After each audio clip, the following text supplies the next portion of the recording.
Assalamualaikum warahmatullahi wabarakatuh. Halo anak-anak semuanya, bagaimana kabarnya hari ini? Semoga kita semua selalu dalam keadaan sehat ya. Nah anak-anak, hari ini kita akan belajar dengan Ibu Ulan ya. Nah, kita akan belajar dengan mata pelajaran Bahasa Indonesia, Ilmu Pengetahuan Alam, dan juga SPDP. Nah, karena masa pandemi COVID-19 ini belum juga usai, anak-anak harus bisa menjaga kesehatan dengan tetap penerapan protokol kesehatan 5M. M yang pertama yaitu menggunakan masker, M yang kedua yaitu mencuci tangan dengan air mengalir, M yang ketiga yaitu menjaga jarak, M yang keempat yaitu menghindari kerumunan, dan M yang kelima yaitu mengurangi mobilitas. Nah anak-anak, sebelum pembelajaran dimulai, alangkah baiknya kita berdoa terlebih dahulu. Berdoa dimulai. Berdoa dicukupkan. Nah anak-anak, sebelumnya anak-anak coba siapkan terlebih dahulu alat tulisnya seperti buku dan juga pensilnya. Nah anak-anak, hari ini kita akan membahas mengenai mata pelajaran Bahasa Indonesia, IPA, dan juga SBDP.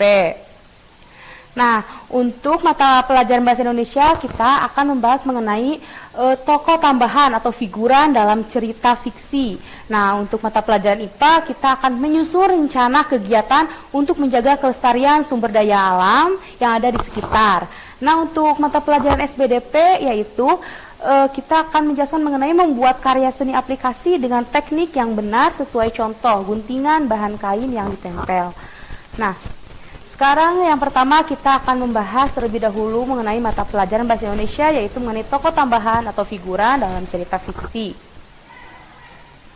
Nah yang pertama, tokoh dalam cerita fiksi. Nah tokoh itu apa sih? Tokoh itu merupakan pelaku yang mengemban peristiwa dalam cerita fiksi sehingga peristiwa itu mampu menjalin cerita dan terjadinya interaksi di dalam cerita. Nah, di dalam tokoh-tokoh itu selain ada protagonis, antagonis, ceritagonis, dan juga di sini ada tokoh tambahan yaitu figuran. Nah apa sih figuran itu? Figuran merupakan tokoh-tokoh pembantu dalam cerita yang tidak memiliki banyak peran dan hanya sebagai pewarna dalam cerita saja. Nah, anak-anak di sini ada mengenai contoh tokoh figuran dalam cerita. Nah, di sini Ibu akan membacakan mengenai cerita yang ada di sini ya. Nanti anak-anak coba lihat dan tentukan mana sih yang termasuk tokoh figuran di dalam cerita ini. Nah, Ibu akan bacakan ya.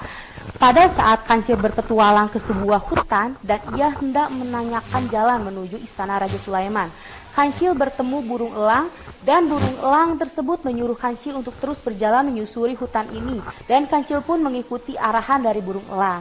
Nah, dalam cerita tersebut yang termasuk ke dalam tokoh figuran yaitu burung elang. Nah, di sini sama Ibu pun sudah dikasih warna yang berbeda ya. Nah, di sini tokoh figurannya adalah burung elang. Nah, yang selanjutnya di sini ada cerita lagi nih. Nah, coba anak-anak perhatikan kembali ya. Ibu akan bacakan lagi. Pada suatu hari, seekor angsa akan pergi ke sungai untuk mencari makan. Namun, angsa tersebut sudah tidak dapat menahan laparnya dan di perjalanan ia bertemu dengan seekor monyet yang sedang memakan pisang. Lalu angsa tersebut berhenti untuk sekedar meminta pisang kepada monyet tersebut.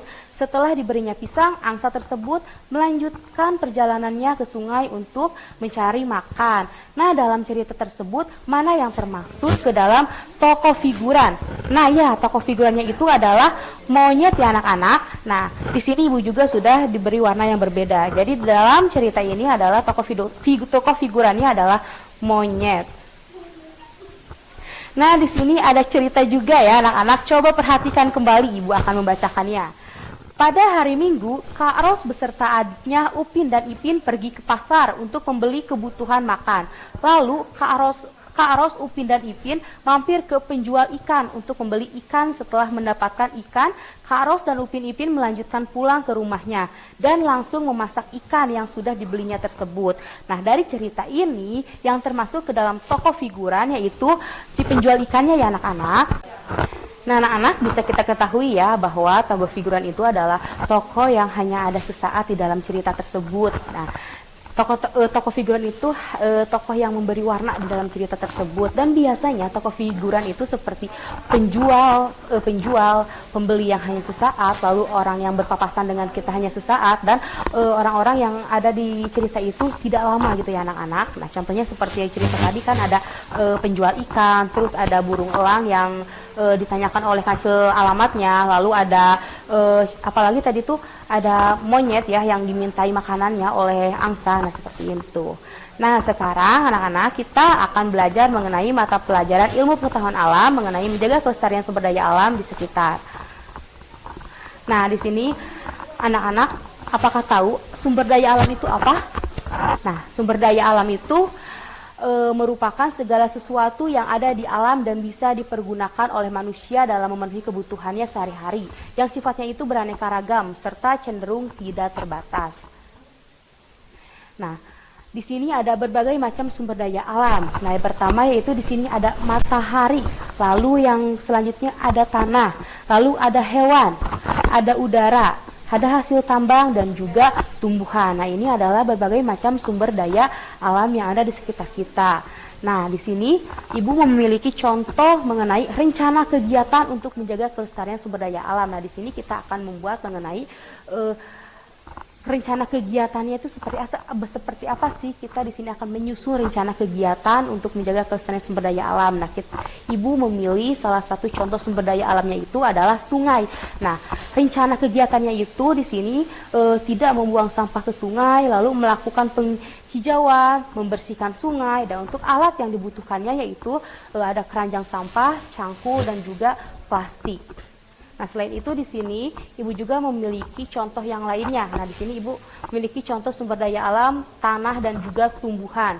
Nah, untuk kegiatannya, kegiatannya itu yaitu membersihkan tanaman dan merawat tumbuhan. Nah, tujuan kegiatannya itu agar lingkungan terjaga dan tumbuh-tumbuhan tetap subur. Nah, untuk alat-alat yang dibutuhkan atau yang digunakan yaitu ada sapu, ada keranjang sampah, ada air, dan juga ember. Nah, untuk langkah kegiatannya yaitu di sini persiapkan terlebih dahulu alat-alat yang dibutuhkan seperti sapu, keranjang sampah, air, dan juga ember. Nah, lalu bersihkan daerah taman, lalu bersihkan tumbuhan dan siram tumbuhan.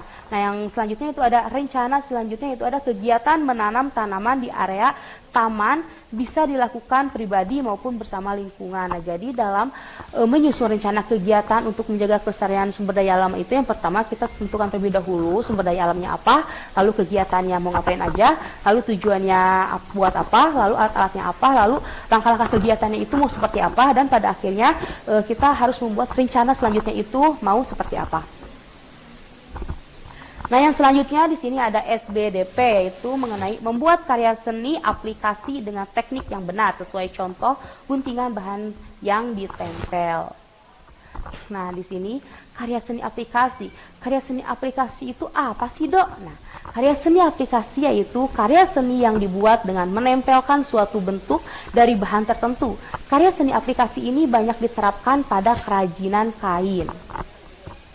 Nah, di sini ada bahan-bahan dalam membuat karya seni rupa aplikasi. Di sini ada pensil, kita membutuhkan pensil, lalu di sini ada benang dan juga jarum, lalu di sini ada kain flanel karena kita membuatnya akan menggunakan kain ya anak-anak. Lalu di sini ada gunting, lalu di situ ada berbagai macam lem seperti lem tembak, lem fok, dan juga lem uhu, dan di situ ada tutup botol. Tutup botol ini biasanya digunakan sebagai pola untuk membuat lingkaran atau membuat apapun itu dengan menggunakan tutup botol tersebut. Nah, lalu di sini ada cara membuatnya. Nah, cara membuat itu seperti apa sih karya seni aplikasi ini? Nah, yaitu dengan cara menempelkan aplikasi terlebih dahulu dengan lem seperti bahan-bahan yang sudah digunting dan dibentuk. Setelah dilem, lalu jika ingin kuat maka dijahit agar menempelnya itu lebih baik lagi. Nah, di sini ada contoh-contoh karya seni aplikasi anak-anak. Nah, di sini ada seperti mobil-mobilan, terus di sini ada helikopter, ada pesawat, lalu ada ikan, lalu ada rumah, lalu di sini ada boneka tangan. Nah, ini adalah contoh-contoh karya seni aplikasi yang terbuat dari kain, dan juga di sini ada yang terbuat dari kertas ya anak-anak. Nah, lalu cara membuatnya itu gampang sekali, hanya kita menggunting lalu menempel dan juga menjahit. Nah, anak-anak, coba perhatikan video cara pembuatan karya seni aplikasi berikut.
Nah, itulah cara membuat karya seni aplikasi menggunakan kain flanel.